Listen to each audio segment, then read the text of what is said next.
नमस्कार दोस्तों। Law of one यानी एक का कानून, या कह लीजिए एक का ज्ञान, या कह लीजिए एक के तरीके।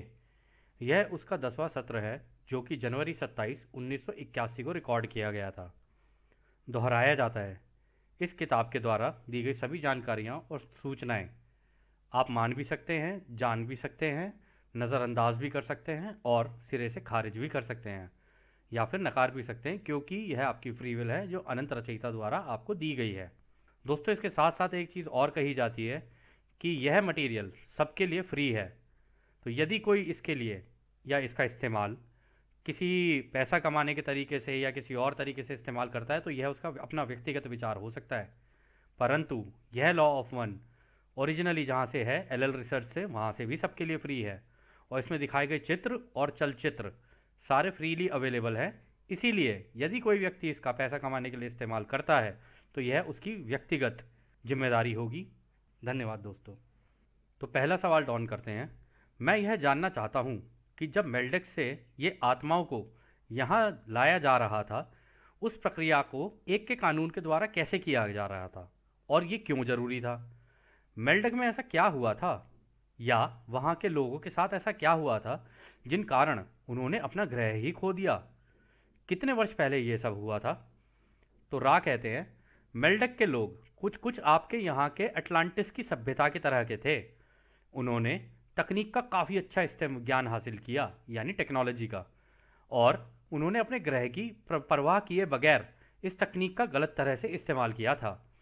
उनमें से काफ़ी लोगों की सोच, विचार और कर्म सारे ही नकारात्मक थे, यानी नेगेटिव, यानी खुद की सेवा करने वाले थे, यानी खुद की सोच वाले, कि मतलब भैया दुनिया तेल लेने जाए, हमारा हो रहा है तो बस ठीक है, बस बाकी सब सही है। तो आगे राह कहते हैं, उन्हें ये गलत फहमी थी कि वो दूसरों की सेवा कर रहे हैं, परंतु उनकी सोच गलत थी।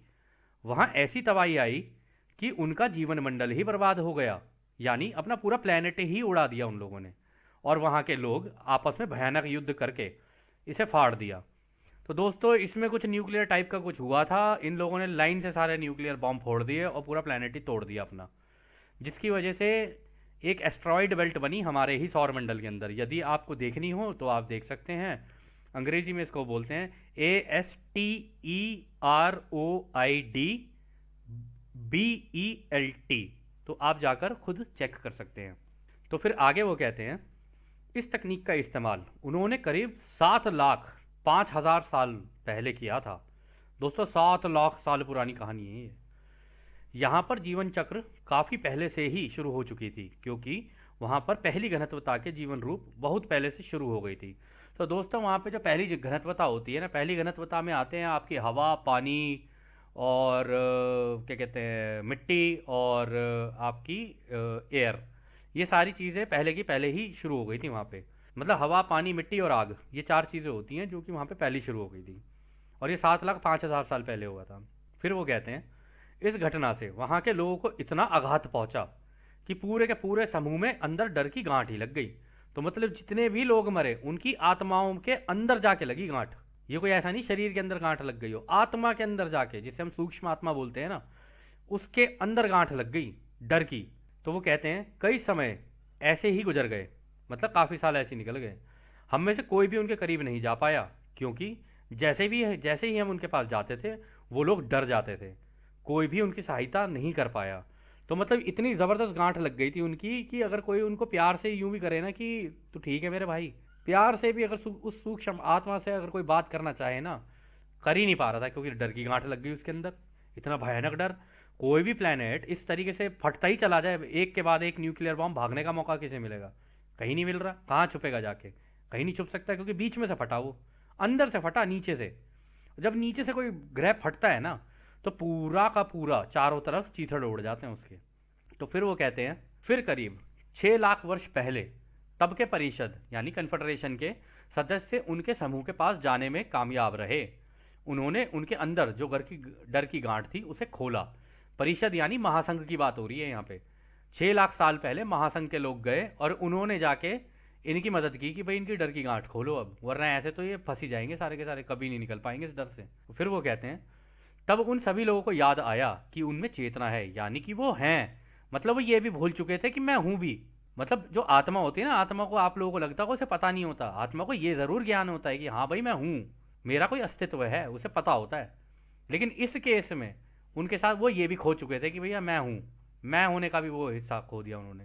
तो खैर आगे वो बोलते हैं, जब उन्हें आत्मबोध हुआ तब उन्हें लोअर एस्ट्रल प्लेन में लाया गया, जहां उनका देखभाल किया गया, उपचार किया गया, जब तक कि उनमें से एक की मन शरीर आत्मा पूरी तरह से उस सदमे से उस हद तक ना निकल जाए, और हर इकाई यानी हर हर जो आत्मा थी, सूक्ष्म आत्मा थी, ये समझ पाए कि उन्होंने पिछले जन्म में क्या क्या गलतियां की थी।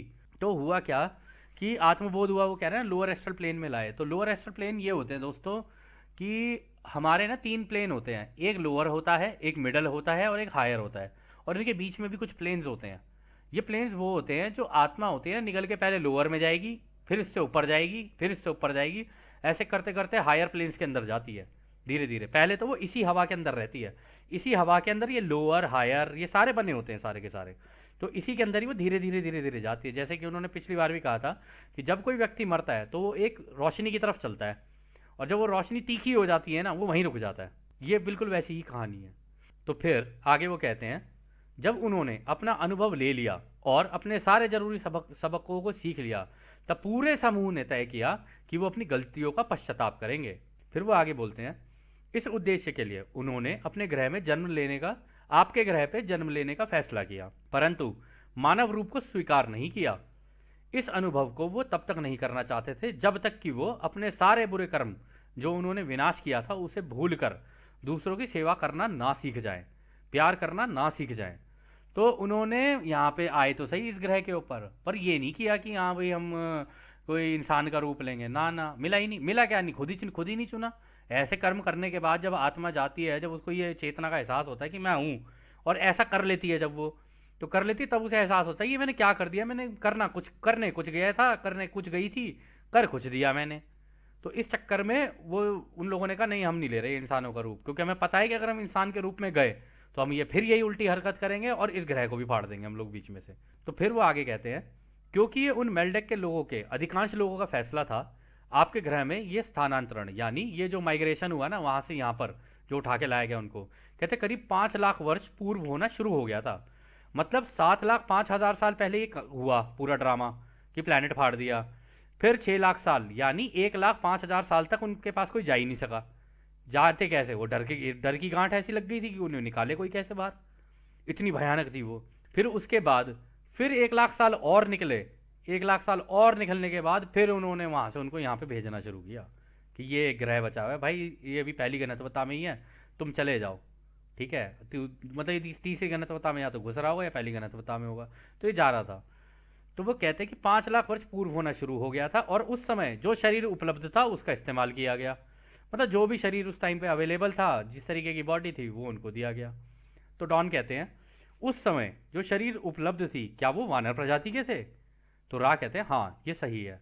तो ये जो बोला जाता है ना दोस्तों, हम वानर प्रजाति से आए हैं, है ना, और रामायण में भी दिखाया गया कि वानर सेना पूरी लड़ जाती है उससे, रावण से। तो कहानी कुछ इसी तरीके की कि कुछ उस ग्रह पे हुआ था, वहां से यहाँ पे ट्रांसफर हुआ।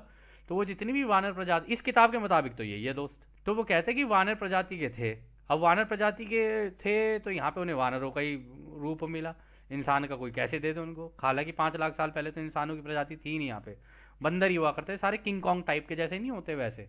तो फिर आगे डॉन पूछते हैं, और क्या मेल्डेक के लोगों में से किसी का भी अभी तक रूपांतरण हुआ है? मतलब क्या वो बंदर से इंसान बने हैं क्या, या वे अभी तक दूसरी घनत्वता में ही हैं यानी बंदर के रूप में ही हैं, या वो लोग किसी तीसरी घनत्वता के ग्रह का निर्माण कर रहे हैं, यानी कि भाई उनके लिए कोई तीसरा ग्रह बन रहा होगा, मतलब एक और ग्रह बन रहा होगा, तब जाके इनको उठा के वहाँ रखा जाए कि भाई अब तुम बंदरों से इंसान बनोगे तो तुम एक काम करो, तुम यहाँ नहीं कर रहे तो तुम उस ग्रह पे कर लो। तो रा कहते हैं, इनकी चेतना हमेशा से तीसरी घनत्वता की ही थी, परंतु उन्होंने दूसरी घनत्वता में ही रहना बेहतर समझा, क्योंकि दूसरी घनत्वता की चेतना में रहने पर वे निपुण और हेर फेर करने वाले नहीं होते, जबकि तीसरी घनत्वता में उन्हें यह निश्चित नहीं था कि वे दूसरों की सेवा करेंगे या नहीं करेंगे। हो सकता है कि वह करने लग जाएं, और उन्होंने पहले किया था।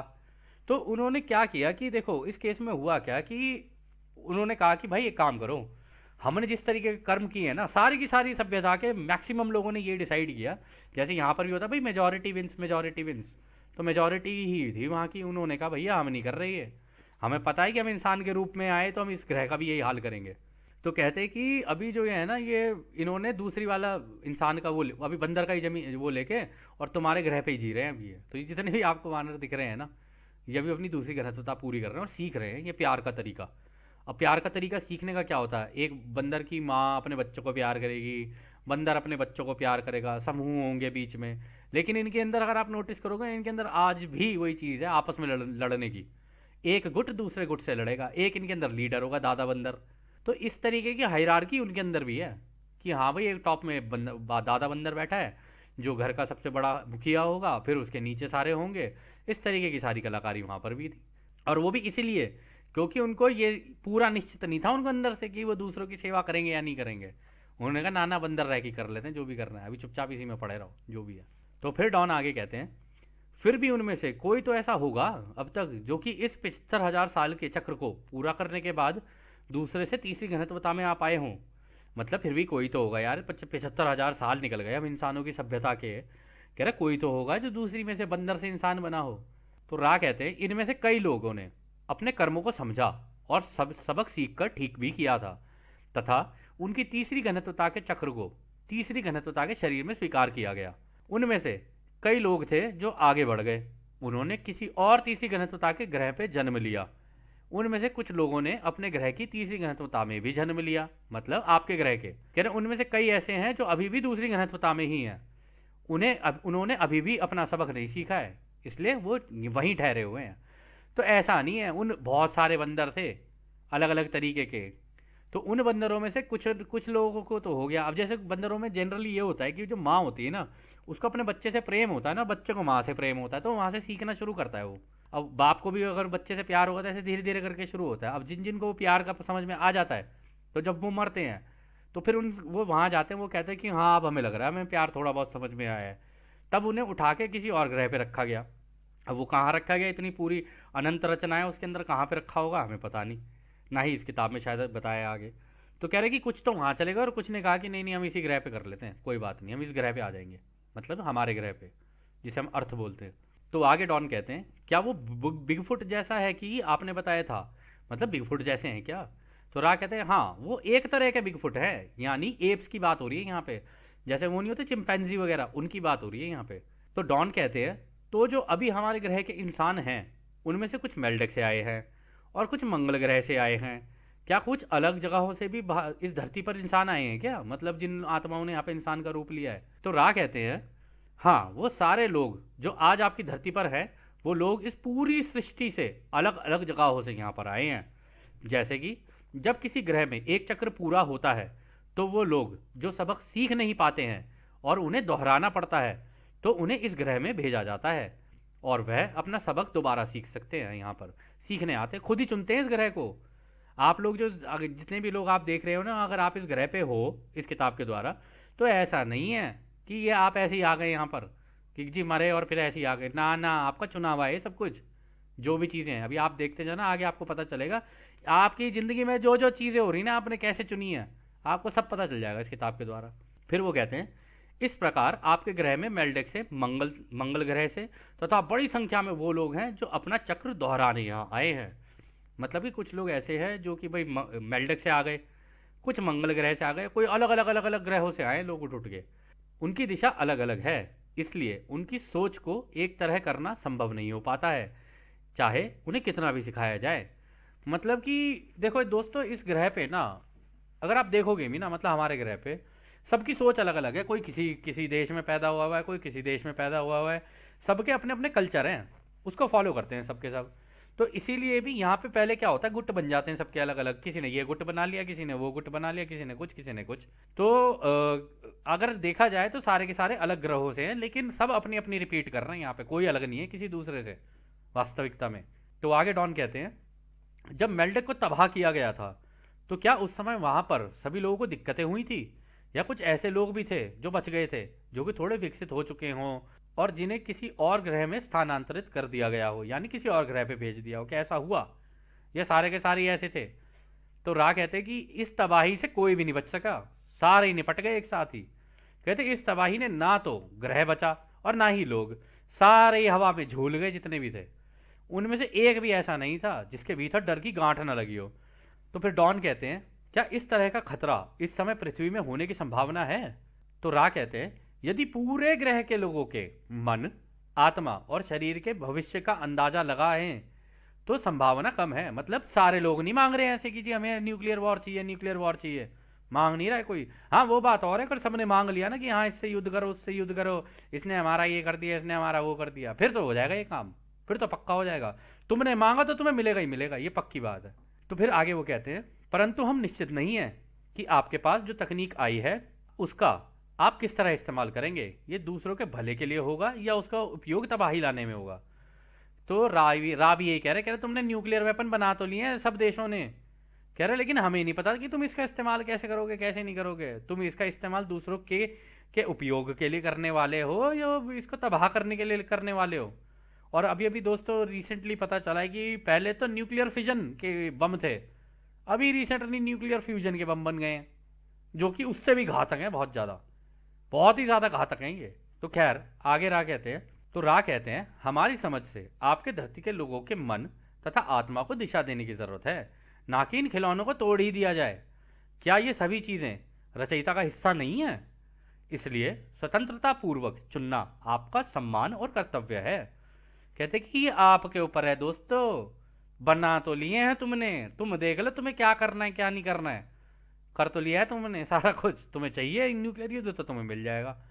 तो फिर डॉन कहते हैं जब कोई आगे से घनत्व तो फिर डॉन कहते हैं जब कोई आगे के घनत्वता में जाने के तैयार हो जाते हैं तथा वो चक्र के अंत में एक ग्रह से दूसरे ग्रह में जाते हैं, तो उससे या उसके क्या कारण होते हैं कि वो एक ग्रह से दूसरी जगह जाते हैं।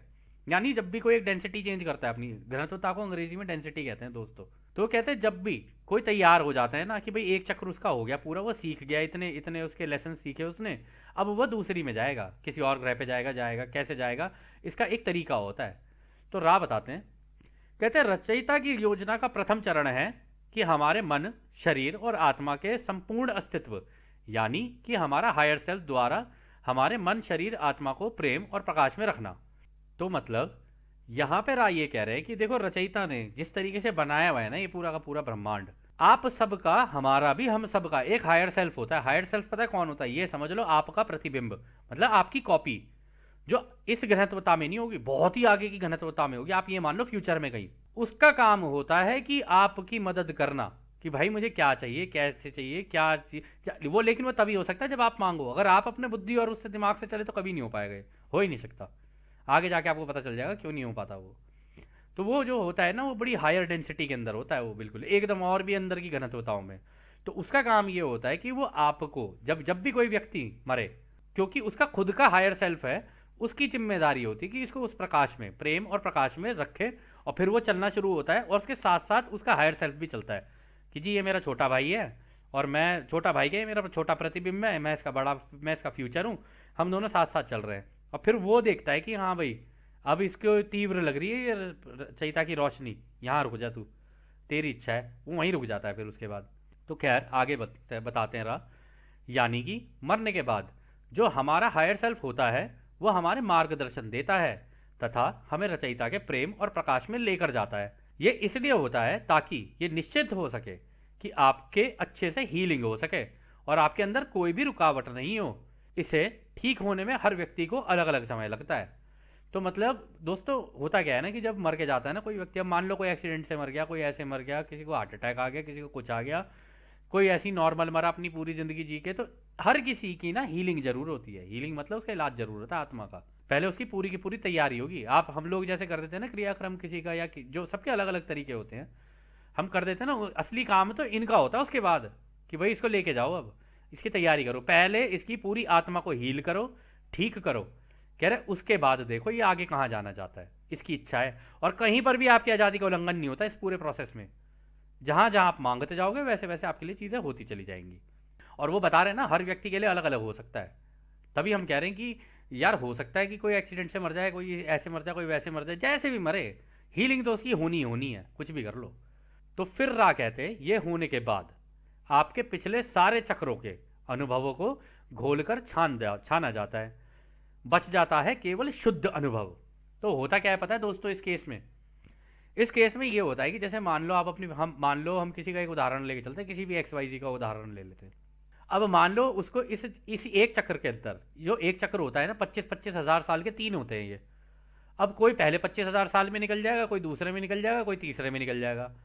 कोई ऐसा कलाकार होगा उससे पहले में भी निकला गया, उससे दूसरे में भी नहीं निकला गया। पर कोई कोई कलाकार ऐसा भी होता है कि वो पहले में भी नहीं निकल पा रहा, दूसरे में भी नहीं निकल पा रहा और तीसरे में भी नहीं निकल पा रहा, निकल ही नहीं पा रहा है वो इस माया जाल से। मतलब तीसरी घनत्वता के माया जाल से निकल ही नहीं पा रहा है वो। तो इस केस में होता क्या है ना, आपकी जितनी पुरानी जिंदगियां होंगी, जितनी भी हैं, उन सब की पूरी फिल्म होगी। एक फिल्म सी होती है ये, आप ऐसे समझ के देखो कि आंख के सामने वो अपनी फिल्म पूरी देखेगा अब, कि उसने किस जन्म में क्या किया था। अब उसके अंदर जो जो चीज़ें उसने रिपीट की हैं, जैसे मान लो वो रोज़ एक ही तरीके का खाना खा रहा है, या रोज़ ऑफिस जा रहा है, ठीक है, या रोज़ गाड़ी चलाया जा रहा है, सारी चीज़ों की, सारी जितनी चीज़ें वो कर रहा है ना, वो सारे अनुभव अपनी आंख के सामने देखेगा। उसमें से जो जो रिपीट होंगे ना, उन्हें हटा दिया जाएगा, उसकी एक कॉपी रखी जाएगी बस। मतलब जो जो बार बार दोहराए जा रहे हैं उसकी एक कॉपी रखी जाएगी, बाकी सारे ऐसे सीरीज में चलेंगे कि हाँ भाई एक फिल्म सी चल रही है। वो जाके उसका एक टोटल अनुभव बनता है, एकदम प्योर प्योर अनुभव। तो ये कह रहे हैं ना, यहाँ पे उसे घोल दिया जाता है सारे अनुभवों को, मतलब ये सारी जो पिक्चर है ना उसकी, वो घुल जाएगी पूरी की पूरी। फिर उसके अंदर से जो प्योर रह जाएंगे ना, कि इसने कहाँ कहाँ पे नई चीज़ें की, ये नहीं कि भाई वो करता ही चला गया। नई नई चीज़ें क्या की इसने, जो जो इसने नई नई चीज़ें की हैं अपनी ज़िंदगी में, वो है इसका प्योर अनुभव। ये अनुभव अब लेके अब टोटल इसका जो हुआ है उसको लेके अब आगे जाएगा। या तो इसी चक्र में निकल, बार बार जन्म लेके, तूने पिछला किया, थोड़ा सा किया, फिर आगे आया, फिर थोड़ा किया, फिर आगे आया, फिर थोड़ा किया। या तो तू एक ही बार में जंप मार के भी निकल सकता है आगे। अभी राह बता देंगे कि एक तरीका है उसका, कि तुम सीधा ही सबको तोड़ ताड़ के आगे भी निकल के जा सकते हो, परंतु उसके लिए बड़ी निडरता चाहिए होती है। तो खैर आगे कहते हैं, इस शुद्ध अनुभव के आधार पर ही हमारा हायर सेल्फ ये तय करता है कि हमारे लिए किस तरह का वातावरण सही रहेगा। हम ये चक्र पुनः दोहराएंगे या आगे के चक्र में बढ़ जाएंगे। इस तरह से कटाई होती है, जिसे कई लोगों की देखभाल में किया जाता है। तो इसमें क्या कहते हैं, ये हो गया कटाई का तरीका, कि भाई सबके अनुभव जो होंगे वो सारे घोल दिए जाएंगे। उसमें जो यूनिक होगा, मतलब जो जो नई नई चीज़ें इसने की होंगी, वो उसके सामने रखे जाएंगे। उसके हिसाब से जो उसका आगे का फ्यूचर का जो वो खुद है, यानी जो आगे की घनत्व, आपकी कॉपी हर जगह है। ये बिल्कुल ऐसा है कि आपने एक कंप्यूटर है आपके पास, उस कंप्यूटर के अंदर ड्राइव्स हैं अलग अलग, C drive, D drive, E drive, या कह लो आपके फ़ोन के अंदर है। आपने इस फोल्डर के अंदर डाल दिया सामान, उस फोल्डर के अंदर डाल दिया सामान, एक ही चीज़ जगह जगह कॉपी कर दी आपने। ऐसे ही होता है ये। इसमें क्या होता है, इसमें आपने एक एक कॉपी, अभी जो आप जी हम जो जी रहे हैं वो हमारी अभी की कॉपी है। एक हमारी कॉपी तीसरी घनत्वता में, चौथी में भी है, चौथी घनत्वता में भी, चौथी की भी अलग अलग अलग घनत्वताओं में भी है। और फिर आगे भी करते करते करते करते खूब आगे होती हैं ये। और जो हायर सेल्फ होता है ना, उसकी जिम्मेदारी होती है आपको ये बताना कि भाई देख, तेरे कर्म इस तरीके के, ये सारी चीज़ें। अब ऐसा तो है नहीं कि आप सब्सक्रिप्शन ले रहे हो जी नेटफ्लिक्स का और यूँ कह रहे हो जी मुझे तो अमेजोन चाहिए। वो कहेंगे कि अमेजोन चाहिए तेरे को, कह रहे कांड तूने ऐसे किए हैं कि तेरे को नेटफ्लिक्स भी ना मिले, और मिल भी रहा है तो उसमें भी कह रहा है कि नीचे मुझे अमेजोन चाहिए। तो ऐसे कैसे मिल जाएगा तेरे को यार। तो इसमें यही कहानी होती है, आपने जो किया उसके हिसाब से उतनी फिल्म खुल जाएगी आपके पास, उतने ग्रह खुल जाएंगे आपके पास कि हाँ भाई ये ग्रह अवेलेबल है, तुम चुन लो कौन से पे जा सकते हो। सारे नहीं खुलेंगे तुम्हारे लिए। ये कर्म, ये तीन चीज़ों पे आधारित होता है, सोच, शब्द और कर्म, ये तीन चीज़ों पे होता है। और कमाल की बात आप लोगों को दोस्त बताते हैं हम, क्योंकि हम इस सत्र को अभी एंड करने जा रहे हैं। एक कमाल की बात बताते हैं आपको। अगर आप किसी भी चीज़ को देखोगे ना, अपना फ़ोन उठा लो, कंप्यूटर उठा लो, टीवी उठा लो, ज़िंदगी में कोई भी चीज़ उठा लो, आप सबसे पहले सोचते हो, फिर या तो शब्द दिमाग में होगा या मुंह से बोलोगे, और फिर अपना कर्म करोगे। और सेम चीज़ जब आप इंटरनेट को भी इस्तेमाल कर रहे होते हो ना, अपने फ़ोन को भी इस्तेमाल कर रहे होते हो, या फिर क्या कहते हैं टीवी को इस्तेमाल कर रहे होते हो, या कंप्यूटर को इस्तेमाल करते हो, और जब वहाँ पर टाइप करते हो ना आप उसके अंदर, सर्च इंजन के अंदर, या फिर अपने फ़ोन के अंदर भी, तो पहले आपकी सोच में चल रहा होता है वो, फिर आप उसे टाइप करते हो यानी शब्द, उसके बाद जैसे ही आप एंटर मारते हो या क्लिक करते हो ना कि आगे जा, ये हो गया आपका एक्शन। तो खैर इस सत्र को दोस्तों हम लोग यहीं समाप्त करते हैं, क्योंकि बहुत ही बड़ा सत्र है ये, और उसको समझाना भी बहुत ज़रूरी था कि ये होता है तो कैसे होता है। तो दोस्तों अब हम आपको उस अनंत रचयिता के प्रेम, उसकी रोशनी, उसकी शक्ति और उसके प्रेम और उसकी शांति में छोड़कर चलते हैं। आदरणीय हमारे भाइयों, आदने वासु। धन्यवाद।